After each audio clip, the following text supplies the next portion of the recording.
大家好，我係 Channy，歡迎收睇今日嘅節目。今晚美國 CPI 數據公佈，咁我哋一齊嚟拆解一下今日嘅行情。咁我哋先嚟照例讀一下免責聲明。本資訊僅供閣下作一般參考之用途，並無考慮個別人士嘅投資目標、財務狀況及特別需要，不構成任何類型或形式嘅邀約以及邀請嘅遊說、招攬、推廣、引誘、聲明保證，亦不構成購買或出售本資訊內所述任何證券、金融產品或工具嘅任何意見。或建議閣下在作出投資財務決策或購買任何投資產品前，尋求獨立的事業意見。此操作所產生的一切損失，本機構概不承擔任何責任。咁我哋先嚟睇下宏觀，今晚8點半，美國勞工統計局將會公布7月份嘅 CPI，市場普遍預期整體 CPI 環比上升0.1%，核心 CPI 預期上升0.2%。如果睇年率，核心 CPI 預計係2.5%，雖然同6月比都有回落，但係距離美聯儲2%嘅目標仲係都有一段距離。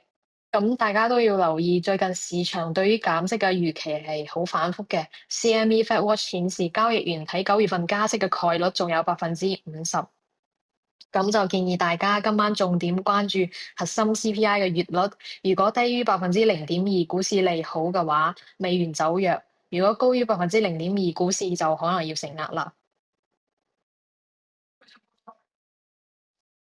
咁講完宏觀，我哋再嚟睇下 AI 產業。Lumentum 啱啱公布咗第四財季成績表，淨營收同比翻倍至10.1億美元，每股收益大增267%，係非常之亮眼嘅。但係最關鍵嘅係佢哋嘅指引，公司預計第一財季營收指引中，直比市場預期高出8%。一下幾隻熱門嘅股票啦。Lumentum 佢嘅綜合評分係高達92分嘅，喺技術面上日線處於牛抬頭嘅狀態。呢隻股我哋重點關注800蚊附近波段操作，嚴格執行防守，成本價破8%就走人。再嚟睇下06088。佢深度綁定全球 AI 產業，產品由單一組件向系統級解決方案轉型。不過目前評分係56，日線同60分鐘週期處於紅出沒狀態，短中期就唔樂觀嘅，咁就建議大家先等牛抬頭信號再入場。上方5.58蚊係重要嘅壓力位。嚟到00981呢一隻。國產半導體核心資產收購中芯北方股權後，直接增厚 EPS。不過目前技術面同樣係需要謹慎嘅，關注66蚊附近支撐，唔好急住追高。投資市場變化莫測，以上資訊係僅供參考，唔構成任何投資建議。投資前記得做好自己嘅功課，尋求專業意見。如果想了解更多嘅每日金股解釋，記得關注我哋嘅節目。今晚 CPI 數據出爐，大家密切留意。我哋下期再見。咁最後都同大家講一下，我哋方德今個月有咩活動啦。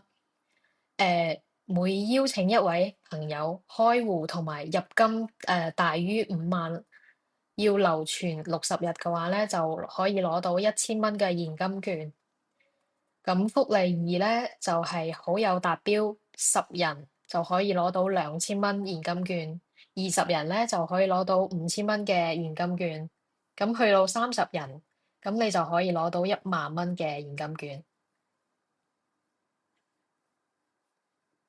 所以最後咧，最高係可以攞到14500嘅新客獎賞嘅。除咗舊客邀請朋友開戶有獎勵之外咧，新客都會有獎賞。入金5萬蚊及以上咧，並且留存60日，就可以攞到1000蚊嘅打新全年卡，同埋200蚊嘅現金交易券。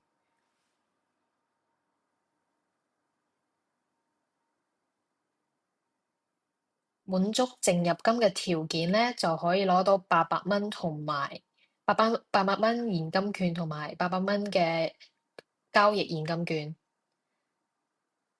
仲有可以攞到我哋價值1920蚊嘅量化工具啦，所以加埋就可以攞到4700蚊嘅新客獎賞，係非常之划算嘅。